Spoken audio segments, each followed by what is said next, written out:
noong 2024. So yun po ang naging rason dahil po sa budget po kasi Mr. Chair, talagang lahat ng pondo ay kinakailangan gamitin.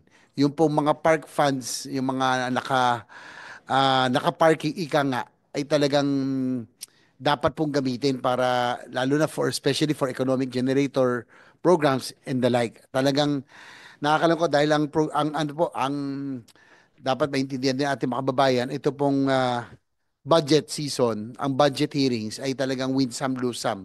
Lahat mong atang tinulak, may mga nakuha tayo, meron pong hindi. No? In this case, ito pong siguro po ang naging prioridad ng ating pong budget ay yung pong mga economic generators. No? Yung pong sa infrastructure programs na nung isang taon, nasaan program, pero ngayon po napunta sa program, kaya marami po ang naapektuhan. No? Ito po yung mga railway system, infrastructure na this will produce jobs and opportunities in the future by creating growth areas. Pero syempre ang una pong katanungan, Mr. Chair, ay yung pong participation po kasi ng PhilHealth, no? Nabanggit kanina ni Chairman Bongo kanina na minsan milyon-milyon, daan libo ang kata ang billing, pero bakit ho ganun lamang ang sinasagot ng PhilHealth? Nais ko lang sigurong pailala muli na hindi ho tayo private corporation. We don't need savings. We don't need excess funds at the end of the year.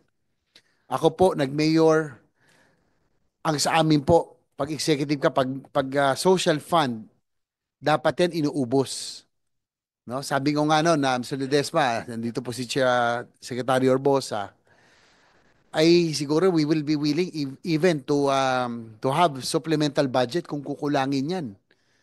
Pero kung ito ay nararamdaman natin makababayan, we are already entering the fifth year of implementation of the Universal Healthcare Act.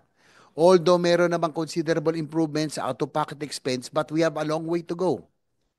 Siguro po yung kung nagiging rason, Mr. Chair, yung kaninang tinanong nyo, bakit ito na sinasagot ng PhilHealth, ang laging nagiging basyan ay yung case rates. And I'm glad that you have already adjusted, but it took you quite a long time.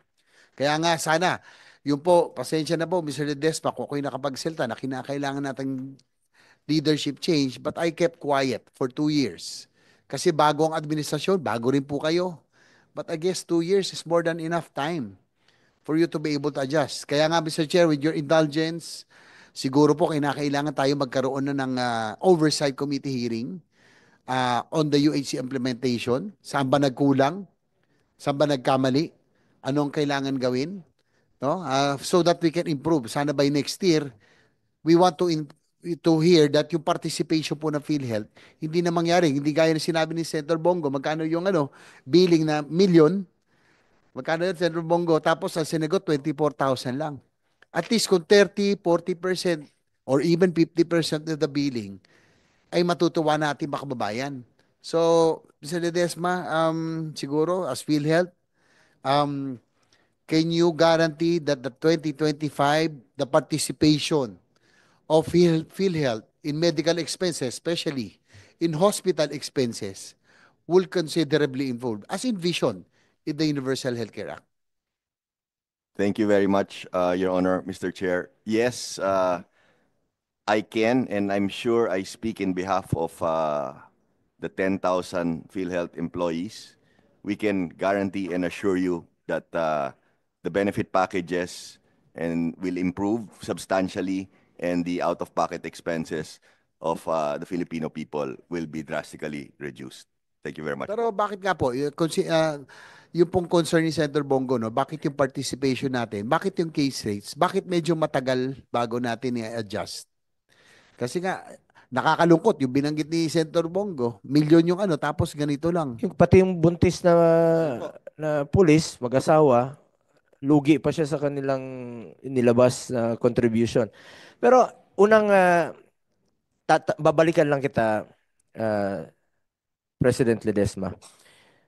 Nung July 30, isa to sa ating pinag-usapan.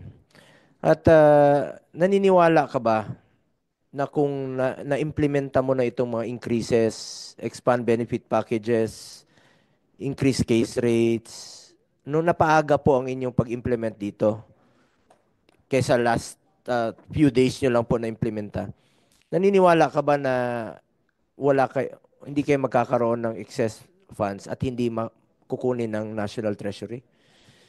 Kung napaaga yung decision mo to increase case rates, expand benefit packages, hindi ba tayo aabot sa puntong ganito na ipinabalik sa inyo yung inyong excess funds na zero po kayo sa inyong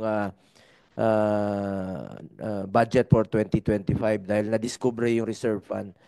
Kung minadali mo noon, inagahan ninyo ang implementation ninyo. Thank you for your question, Mr. Chair. Pakisagot lang, yes or no lang muna. Actually, Kung Mr. napaaga yung implementation nyo ng increasing case rates, na-expand yung benefit packages, nakinabang yung mga pasyente nating mga mahirap, hindi tayo abot sa puntong mawawalis yung inyong excess funds. Yes or no? Mr. Chair, Yes or no lang muna. Tingin mo na. I was going to ask Mr. Chair, with your permission. Huwag mo kong tanongin. Ikaw Wait. tinatanong ko. Yes or no? Kung napaaga yung implementation nyo sa ginawa ninyo kahapon o ng karang araw, hindi ba tayo aabot sa puntong magkakaroon ng pagwawalis ng excess funds? Yun lang naman. Sa tingin, kung napaaga. I was thinking, Mr. Chair, maybe it would be our finance guy will be able to answer the question better. Yun kasi ang problema doon. Kung napaaga ninyong na-increase yung case rates ninyo, na-expand ninyo yung benefit packages ninyo, yung mga commitment ninyo na ngayon nyo pa nagkakandara pa kayo, ilang buhay kaya ang nasave na salbar niyan, ilang Pilipino po ang nakinabang dyan ng mga mahirap. Hindi sana kayo magkakaroon ng excess funds. Hindi nyo kasi pinansin noon eh. Ngayon lang kayo nagkakandara pa dahil naging issue na po itong PhilHealth. Sana hindi kayo na zero ngayon. Ang sakit dito, nawalis na yung excess funds ninyo dahil rin po sa inyo na nagkaroon kayo ng excess funds. Kung ginamit niyo noong una, in the start of the year pa lang, umpisa pa lang po ng taon, pinlano nyo na lang maayos, ito, expand benefit packages, increase case rates, ito, dagdag natin kung ano yung pinlano nyo ngayon, sana pinlano nyo na noon, wala kayong excess funds, wala kayong ganong kalaking reserve fund, sundin nyo lang yung mandated by law. Kung sabi nga ng Department of Finance, kailangan nyo magkaroon ng reserve fund of 140 billion a year, another 140, kung 280 yung kailangan yung i-reserve fund. Yung 220 ninyo, nagamit na sana sa mga pasyente. Pati yung excess funds na kinuha ng National Treasury, nagamit na rin po sa mga pasyente. Isipin nyo, 220 plus yung kinuha ng National Treasury na 60 o na hold lang yung 89. So more than 200 billion sana ang napakinabangan ng Pilipino kung inagahan nyo lang po. Mr. Chair. Sige, sagutin mo. Yeah. Mr. Chair, thank you. Thank you, Mr. Chair. Mr. Just want to mention, Mr. Chair, that when we implemented the 30% almost across the board increase, the initial 30%, that was done po last February 14.